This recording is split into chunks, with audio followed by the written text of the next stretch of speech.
The champagne glass slipped from Narissa Vale's hand before she even realized she had dropped it. It struck the marble floor and shattered beneath the music. Nobody heard. The ballroom was too loud. A string quartet played near the fountain. Nearly 200 guests filled the gardens of the Devon estate, celebrating what everyone believed was the 10th anniversary of Narissa and Torrin Devon's marriage. 10 years. 10 years of dinners, arguments, birthdays, business receptions, promises. 10 years of believing that whatever imperfections existed inside their marriage, betrayal would never be one of them. Then Narissa opened the wrong door and found her husband kissing another woman. Not a stranger. Saliska Arden, her closest friend, the woman who had stood beside Narissa on her wedding day, the woman who had spent years calling Torrin the brother I never had, the woman who had just toasted their marriage less than an hour earlier. For several seconds, none of them moved. Torrin's hand was still around Saliska's waist. Saliska's fingers were tangled behind his neck. Narissa stood in the doorway. Her heart seemed to stop. Saliska saw her first. Narissa. Torrin turned. The blood drained from his face. Nary, don't. One word. Quiet. But Torrin stopped immediately. Saliska stepped away from him. This isn't what? Narissa laughed. The sound surprised all three of them. What exactly were you planning to say after that sentence? Saliska's lips parted. Narissa stared at her. Because unless this is some medical procedure I have misunderstood, I think we're past this isn't what it looks like. Torrin approached. Narissa stepped backward. Don't touch me. Narissa, listen. How long? He froze. That answered more than she wanted. Narissa's face changed. How long? Torrin looked toward Saliska. Wrong move. Narissa saw it. She had seen that silent glance between them thousands of times over the last year and thought it meant friendship. Now she understood. How long? Saliska whispered. 8 months. The room disappeared around Narissa. 8 months.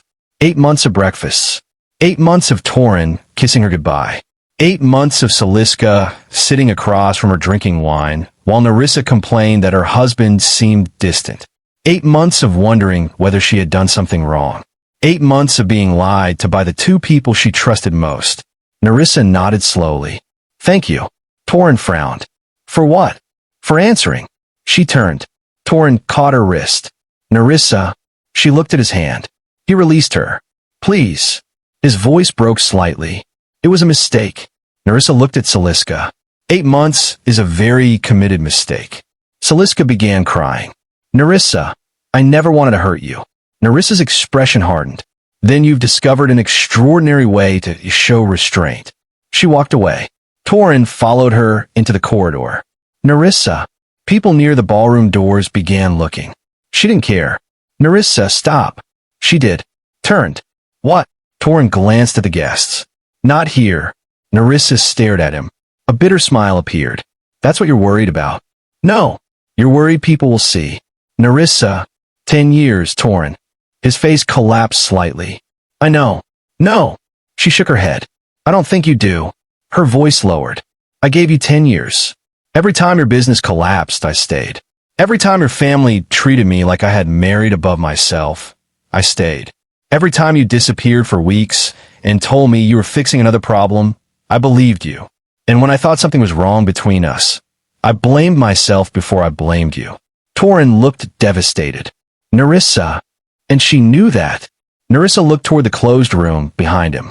She sat in my house and listened to me wonder what I was doing wrong. Her eyes filled, and neither of you had the courage to tell me the truth. Torrin reached for her. She stepped away again. Don't. A voice came from farther down the corridor. Torrin. Everyone stopped. Narissa knew that voice. So did Torrin. A tall man stood beneath the archway. Black suit. No tie. Dark hair, brushed back from a face that seemed carved from restraint. Kelric Devon. Torrin's older brother. The man half of Almera feared. The man newspapers called chairman of Devon Maritime and Devon Security. The man whispered about in restaurants after midnight as the head of the Devon criminal organization. Kelric rarely attended family celebrations. He had arrived 40 minutes earlier, greeted Narissa, handed her an anniversary gift, and spent most of the evening speaking with business associates near the terrace. Now he looked from his younger brother to Nerissa's tear-streaked face. Then toward Saliska, emerging from a room behind Torin. Kaelric understood. Not everything. Enough. His expression changed. Torin. His brother looked away. Kaelric walked closer. What did you do? Nerissa wiped her eyes. Please don't. Kaelric stopped. She looked at him. I don't want this becoming a family spectacle. His gaze softened immediately. All right. Torin exhaled. Mistake. Kaelric looked at him again. I didn't say you were safe from this conversation. Kaelric. Later. Torin's jaw tightened. Nerissa began walking. Kaelric stepped aside. She passed him. Then he noticed she was trembling. Not dramatically. Tiny movements in her hands. He had seen those hands steady as sick child. Sign contracts. Repair antique jewelry. Pour wine at family dinners while relatives whispered behind her back. He had spent 10 years watching them. 10 years noticing things he had no right to notice. The exact shade she painted her nails every autumn.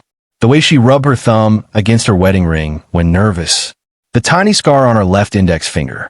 And now he watched those hands shake because his brother had broken something Kaelric had spent years pretending he didn't desperately want. Nerissa walked away.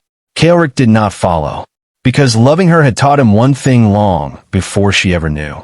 Sometimes respect meant staying exactly where you were.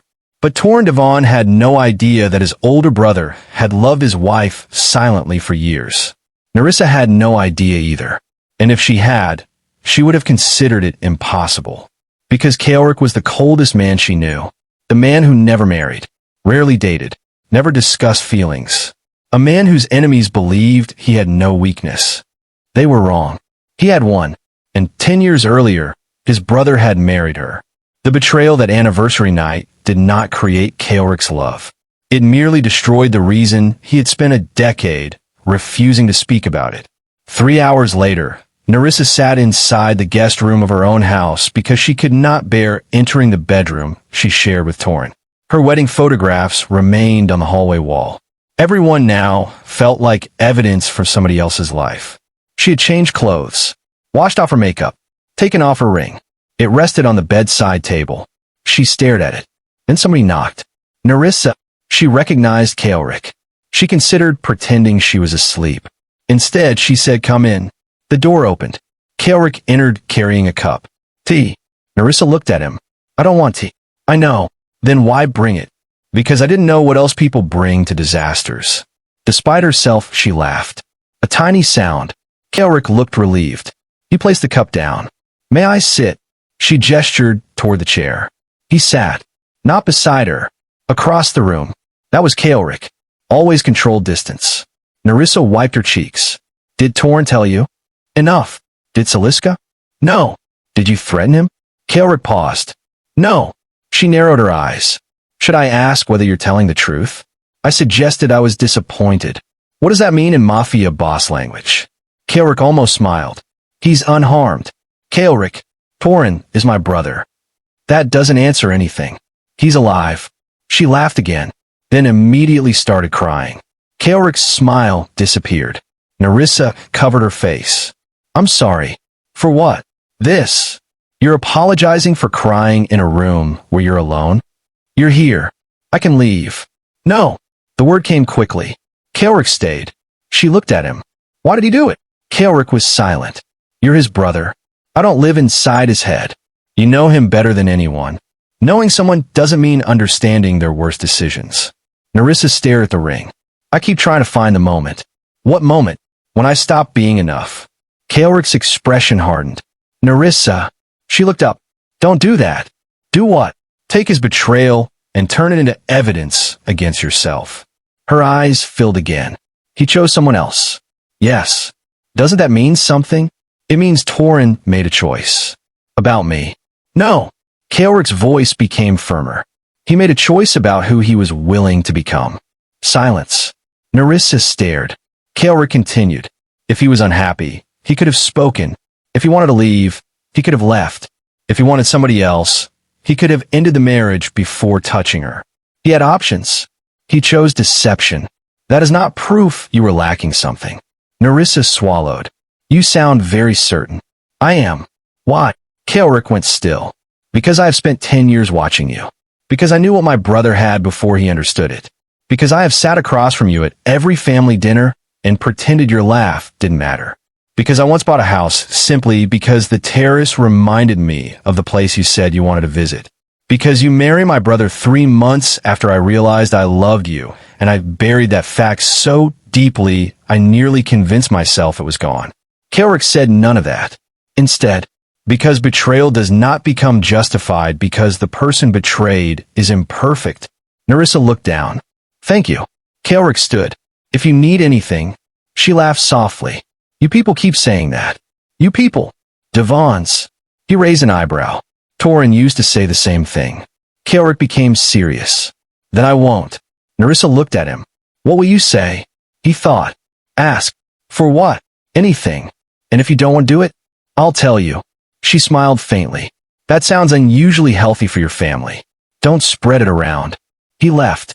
Only when the door closed did Kelrick allow his face to change. He rested both hands against the corridor wall. Closed his eyes. 10 years. He had survived 10 years. 1 wedding. 3 anniversaries he skipped because watching them together was too difficult.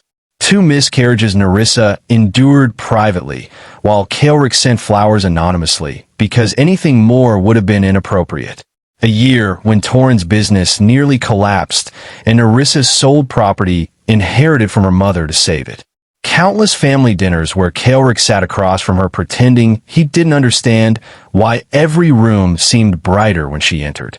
He had never touched her, never hinted, never undermined Torin, never allowed himself to believe his feelings mattered. She was his brother's wife. That fact ended every internal argument. Until tonight. Still, Kelrick knew something Torin apparently did not. Narissa becoming separated from his brother did not make her available. She was wounded, confused, still married. The last thing she needed was another Devon man deciding what should happen next. So Kelrick went downstairs, found Torin, and nearly broke his nose.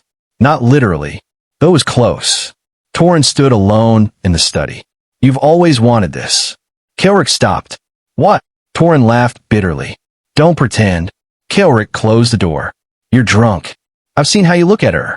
Kelrick stared. Torin continued. You think I never noticed? Kelrick's expression went cold. If you noticed, why did you marry her? That silenced him. Torin looked away. Kelrick continued. I never touched your wife. No, but you wanted her. Kelrick's jaw tightened. My feelings were my problem. Very noble. No. Necessary. Torin took another drink. Now you can finally have what you wanted. Kelrick stepped closer. No. Torin looked confused. Why not? Because she is not a possession passing between brothers. The words landed hard. Kelrick continued. You cheated on your wife, and somehow you've already turned this into a competition between us. This isn't about me. It isn't about you either. Torin laughed. You love her. Silence. There it was. Spoken aloud for the first time. Kelrick did not deny it. Torin stared. How long? Kelrick looked toward the door. Long enough that the answer doesn't matter. How long? Before your wedding. Torin went pale. Before. Yes. And you said nothing? She chose you. She didn't know. No. Kelrick's voice remained calm. Because I didn't tell her. Why? Because you loved her too. Torin looked away. Apparently not enough. Kelrick's expression became harder. Do not make me agree with that. The brothers stood in silence. Finally Torin whispered. I ruined everything. Kelrick answered. Yes. No comfort. No excuse. But what happens now is her decision. Torin looked at him. If she chooses you? Kelrick didn't answer immediately. If she ever freely chooses me, I will spend the rest of my life understanding what that means. Then he left. The following morning Narissa moved out. Not dramatically. 2 suitcases. 1 garment bag. A box of documents. Torin stood near the entrance. Please don't go. She stopped. Where would you like me to sleep? Our room. With you. He looked down. Narissa nodded. Exactly. I ended it with Saliska. That doesn't undo it. I know. Do you? Yes. Torin's voice broke. I'm sorry. Narissa looked at him. 10 years of love made the moment harder, not easier. I believe you're sorry. Hope appeared on his face. She continued. That doesn't mean I can stay. It disappeared. Is there someone else? Narissa stared. What? Kaelric. Her expression changed. Your brother brought me tea. Torin looked away. Narissa understood immediately. What are you saying? Nothing. No. She set down the suitcase. You don't get to throw a name into this and then retreat. Torin hesitated. Kaelric has always cared about you. Narissa laughed. Kaelric barely speaks. Not like that. What does that mean? Torin closed his eyes. He loved you before we married. Narissa stopped breathing. The entrance hall became silent. What?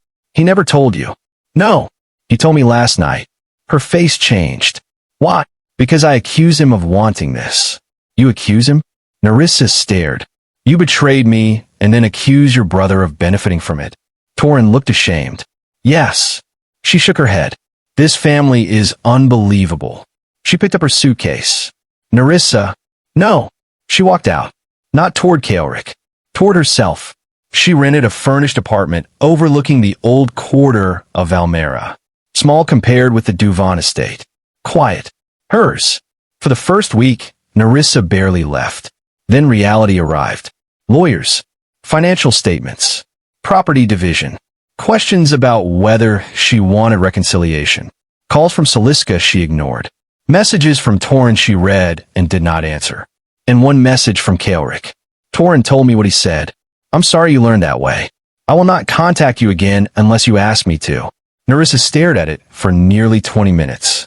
Then replied, How long? 3 dots appeared. Disappeared. Returned. Finally. Almost 11 years. Narissa sat down. 11. Before her wedding. She typed, Why didn't you tell me? His reply came faster. Because you were happy with him. Narissa stared. Was she? At the time, yes.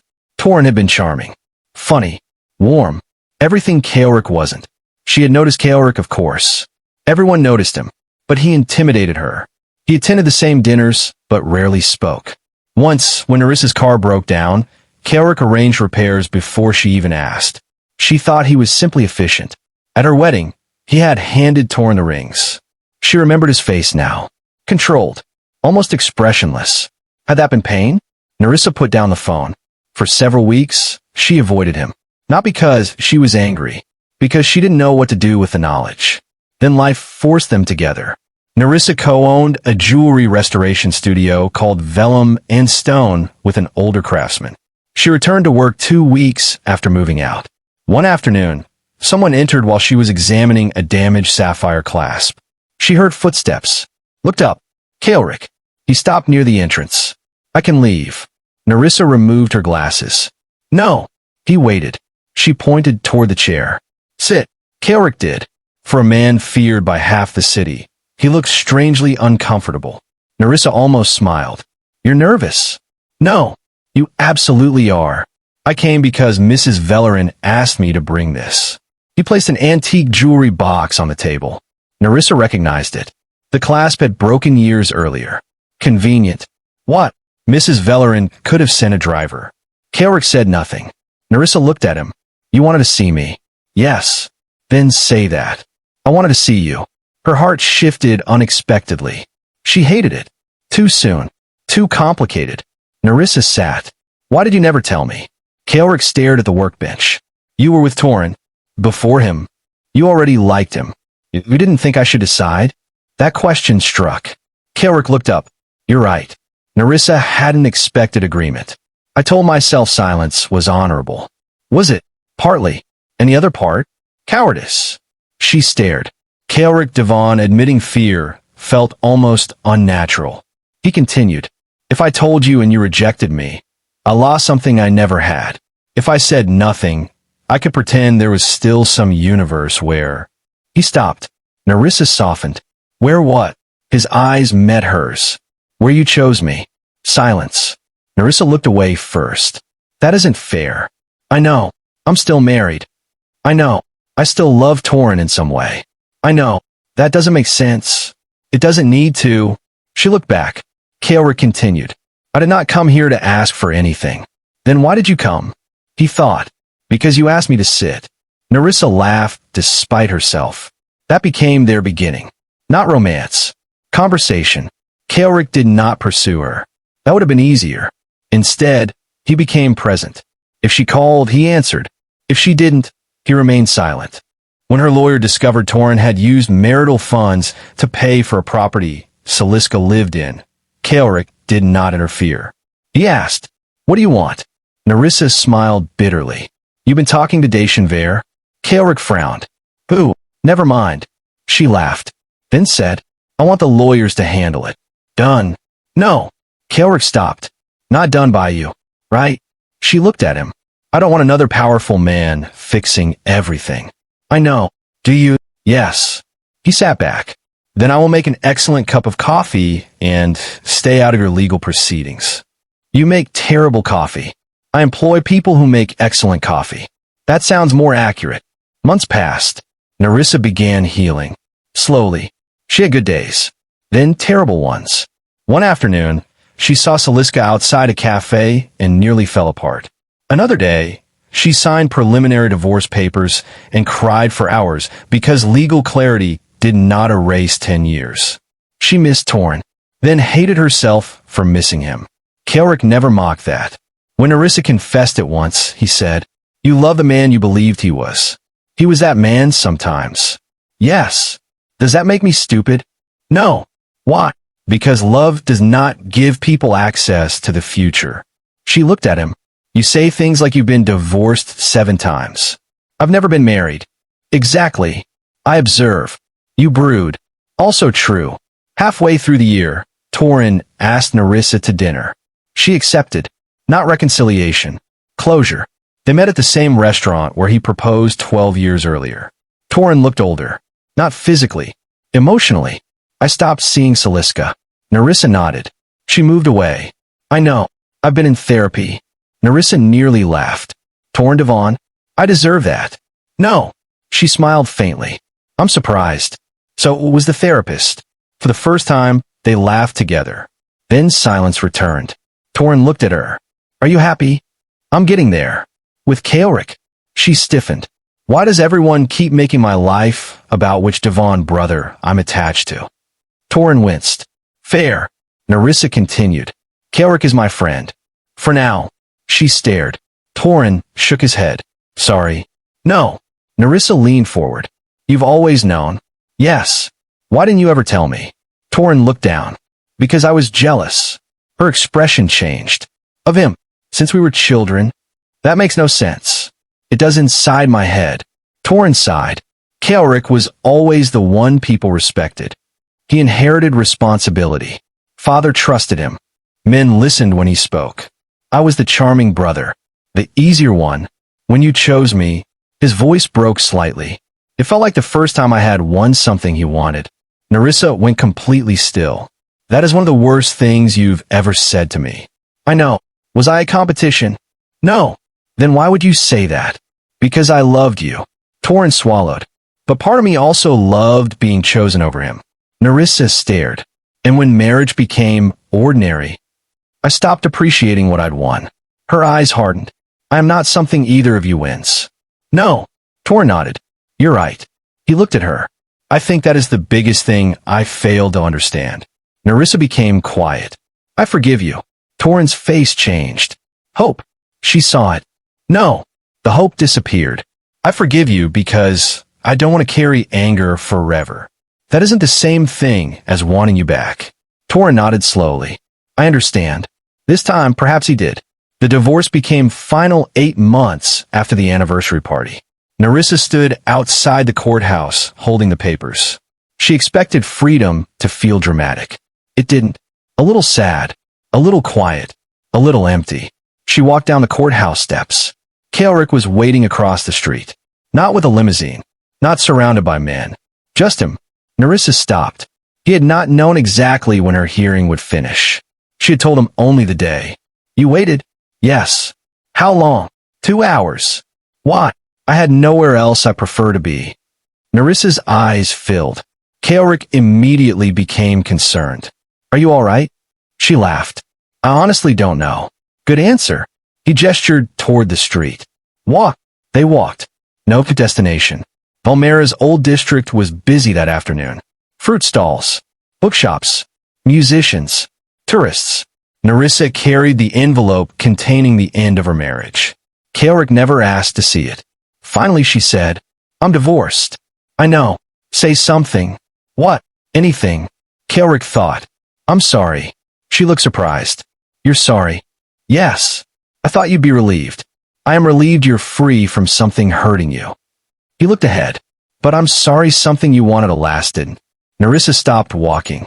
Kaelric turned. She stared at him. "That may be the nicest thing you've ever said to me." "I've said nicer." "No. I brought you tea. You admitted the tea was bad. It was medicinal." She laughed. Kaelric smiled. That afternoon became important. Not because they kissed. They didn't. Not because he confessed. He already had. It mattered because Nerissa realized Kaelric wasn't waiting for her marriage to end like a man waiting outside a shop for it to open. He mourned with her, even though the end theoretically benefited him. That frightened her, because real tenderness was more dangerous than attraction. 3 months later, Nerissa kissed him, not the other way around. They were inside her studio after midnight, restoring a 19th century tiara damaged in a fire. Kaelric had brought dinner. Nerissa was exhausted. He was reading a book while waiting. "You know you don't have to sit here." "I know. You have an empire. It survives evenings." "Are you certain?" "I checked." She smiled, then noticed a tiny burn on his hand. "What happened?" "Nothing." "That's a burn." "Cooking." Nerissa stared. "You cooked." "I attempted dinner." "That explains why we're eating takeaway." Kaelric looked offended. "The kitchen has structural weaknesses." "You burned food." "Allegedly." Nerissa laughed. He stared at her. She stopped. "What?" "Nothing." "Kaelric." His expression softened. "I like seeing you happy." The room went quiet. Nerissa's heart accelerated. "You've waited a long time." "Yes." "Are you tired of waiting?" "No." "Why not?" Kaelric thought. "Because I wasn't waiting for a turn." "What were you waiting for?" "You to be ready for whatever came next." Nerissa stared, then walked around the workbench. Kaelric stood. She kissed him. A simple kiss. No dramatic movement. Kaelric froze completely. Nerissa pulled back. "You look terrified." "I am." She laughed. "The Mafia Boss is afraid of kiss?" "No." He looked at her. "I'm afraid this means more to me than it does to you." That honesty broke through the last wall. Nerissa touched his face. "It means enough that I chose it." Kaelric closed his eyes briefly, then asked, "May I?" She smiled. "Yes." The second kiss lasted longer. And if you stayed with Nerissa this far, subscribe to the channel, because the woman who had spent a year learning that betrayal was not proof she was unworthy was about to discover something even more difficult. Being loved, well, could be frightening too, especially when the man loving her had spent 11 years saying absolutely nothing. Dating Kaelric was nothing like marriage to Torin. Not necessarily better every day. Different. Kaelric communicated badly when angry. Nerissa called him a handsome locked cabinet. He became overprotective. She hated it. The first serious argument happened when Kaelric secretly assigned security to follow her after a threat against the Devon family. Nerissa discovered the car. She walked straight into his office. "Stop following me." Kaelric looked up. "Hello." "Don't hello me." Auric, Kaelric's advisor, immediately left. Nerissa pointed through the window. "Who was in that car?" "Security." "I know. You're welcome." "Remove them." "No." She stared. Kaelric folded his hands. "There was a threat. To you. To the family." "I am not family." The words hurt him. Nerissa saw it, but continued. "You don't get to decide I need surveillance without asking. Someone could hurt you. Then tell me the risk." "I did. After I discovered the car." Kaelric stood. "This is not Torin controlling your accounts." Nerissa's eyes flashed. "I didn't say it was. You're treating it like." "Be careful." Silence. Kaelric stopped. Nerissa continued more quietly. "I know you're not Torin, but if you decide fear gives you permission to ignore my choices, I still lose my choices." Kaelric looked away. She was right. He hated it. "Fine." "What?" "I was wrong." Nerissa blinked. "You surrender surprisingly quickly." "I'm adapting." She almost smiled. Kaelric continued. "The threat is credible." "Explain it." He did. A rival group connected to old Duvon business operations had threatened people close to him. Narissa listened, then said, "I'll accept security temporarily." Kaelric nodded. "But I choose the arrangement." He looked pained. "Narissa, do you want to continue adapting?" He sighed. "Yes." They negotiated. 2 guards. Discreet. No entering her studio. No tracking her phone without emergency authorization. Kaelric hated half the terms. Accepted all of them. That was love too. Not agreeing. Learning how to disagree without turning power into control. A year later, Kaelric took Narissa to a family gathering. Torin would be there. Narissa almost declined, then decided she was tired of allowing other people's discomfort to determine where she went. The evening began awkwardly. Torin arrived alone. He saw Narissa beside Kaelric. Pain crossed his face. But he approached. "Hello." Narissa smiled. "Hello." Kaelric nodded. Torin. His brother nodded back. For several seconds, nobody knew what to say. Then Torin looked at Narissa. "You look happy." She was wearing a deep red dress. Hair loose. Confidence returned. "I am." Torin smiled sadly. "Good. I meant it." That mattered. Later, Torin found Kaelric alone on the terrace. "You love her." Kaelric looked at him. "Yes." Still strange hearing it. Then stop asking. Torin laughed. Then became serious. "You'll treat her better?" Kaelric's expression hardened. "That question is insulting." "I know." Torin looked toward the ballroom. "But maybe I deserve the insult." Kaelric said nothing. Torin continued. "Don't love her like you're grateful I failed." Kaelric stared. Torin met his eyes. "Love her because she's her." Kaelric's expression softened slightly. "I always did." Torin nodded. "I know." That was perhaps the beginning of the brothers rebuilding something too. Slowly. Imperfectly. 2 years after Narissa discovered the affair, Kaelric proposed. Not a mansion. Not a gala. Inside her workshop. He arrived at closing time, carrying a tiny velvet box. Narissa looked at it. "No." Kaelric froze. "I haven't asked." "You're holding a ring. It could be anything." "In a ring box?" "Fine." Narissa laughed. Kaelric's confidence disappeared. "Should I leave?" "No." "Then why did you say no?" "Because you're going to kneel." "I was considering it." "Don't." He looked confused. "Why?" Narissa walked toward him. The last marriage began with everyone watching. A huge ceremony. 2 families. Expectations. She touched his hand. "I want this part to feel like us." Kaelric nodded. He stayed standing. "Open the box." A ring. Beautiful. Vintage. Narissa immediately recognized the design. You remembered. Years earlier, before she married Torin, Narissa had once mentioned loving Edwardian starburst rings. Kaelric had remembered for 12 years. "Of course." She stared at him. "Ask." Kaelric took a breath. "Narissa Vale." She smiled. "I have loved you badly, silently, and from a distance for more years than I care to admit." She laughed. He continued. "I thought silence was the most honorable thing I could offer." Sometimes it was. Sometimes it was fear. I know that now. He held the ring. "I cannot promise never to make mistakes. I can't promise never to become overprotective." "You definitely can't." He almost smiled. "But I can promise that loving you will never mean deciding who you're allowed to become." Narissa's eyes filled. "I want mornings. Arguments. Your workshop ruining perfectly good dinner plans. Your obsession with broken jewelry. Your terrible habit of taking up most of the bed." Narissa gasped. "I do not." "You absolutely do." "Kaelric, right?" He smiled. "I want every ordinary thing I spent 11 years pretending I didn't want." His voice softened. "If you want them too, will you marry me?" Narissa stared at him. Not Torin's brother. Not the Mafia Boss. Not the man who waited in silence. Kaelric. The man who brought bad tea when she couldn't stop crying. The man who did not celebrate her divorce. The man who could terrify entire rooms, yet admitted being afraid that her first kiss meant less to her than to him. The man who occasionally got love wrong and then listened when she told him. She smiled. "Yes."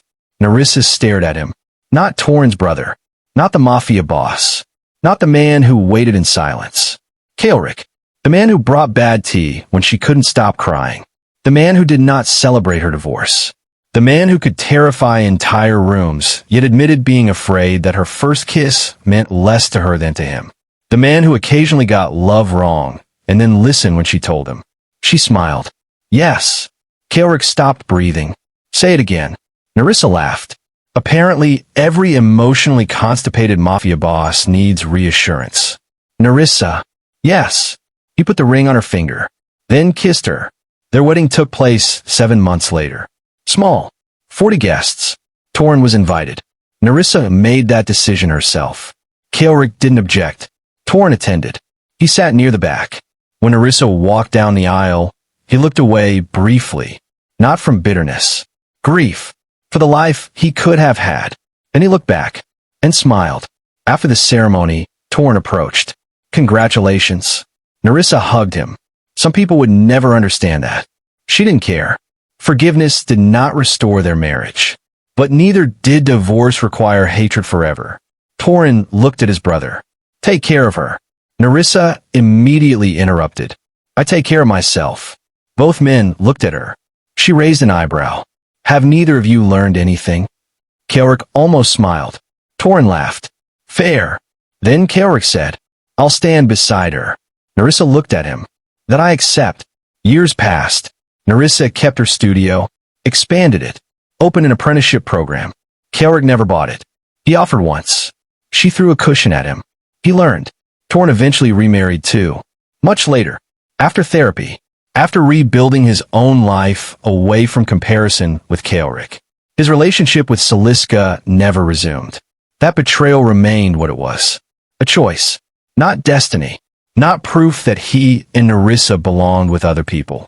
Just a terrible decision that changed multiple lives.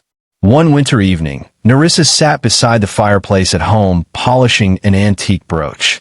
Kaelric entered. You're working? Yes. It's midnight. You run meetings at midnight. My work involves criminals. So does mine. Kaelric frowned. Nerissa held up the brooch. People who use glue on 19th century jewelry are criminals. He sighed. She laughed. Kaelric sat opposite. Do you ever think about it?